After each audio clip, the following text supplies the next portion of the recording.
we were talking about this and come up, was this the biggest game for Patrick Mahomes to win for his legacy?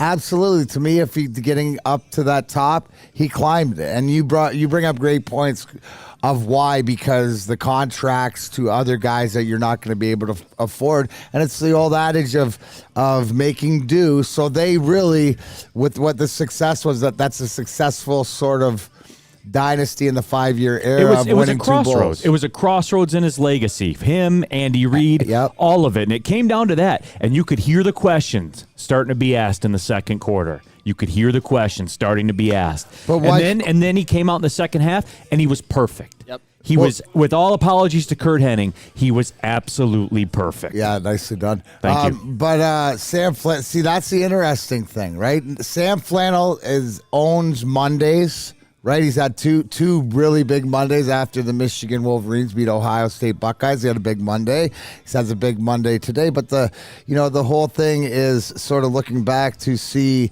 how you got there. Questions were answered moving forward about the expectations throughout, and the exciting game it was. But he's notorious for halftime blow-ups, right? How were you feeling at halftime? Were you as confident?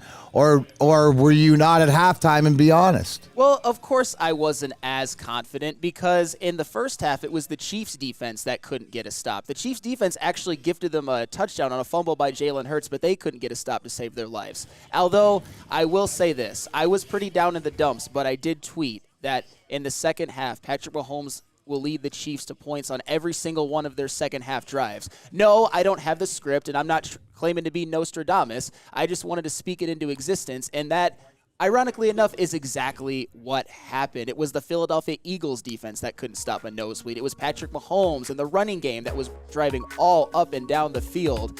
That is the offense that I've known and loved pretty much since 2018 when Patrick Mahomes entered the league. No, and that's what it was. And there's a lot to unpack and everything that went down. But it was a crossroads game for Patrick Mahomes' legacy, and he won. And he was perfect in the second half. You nail it great.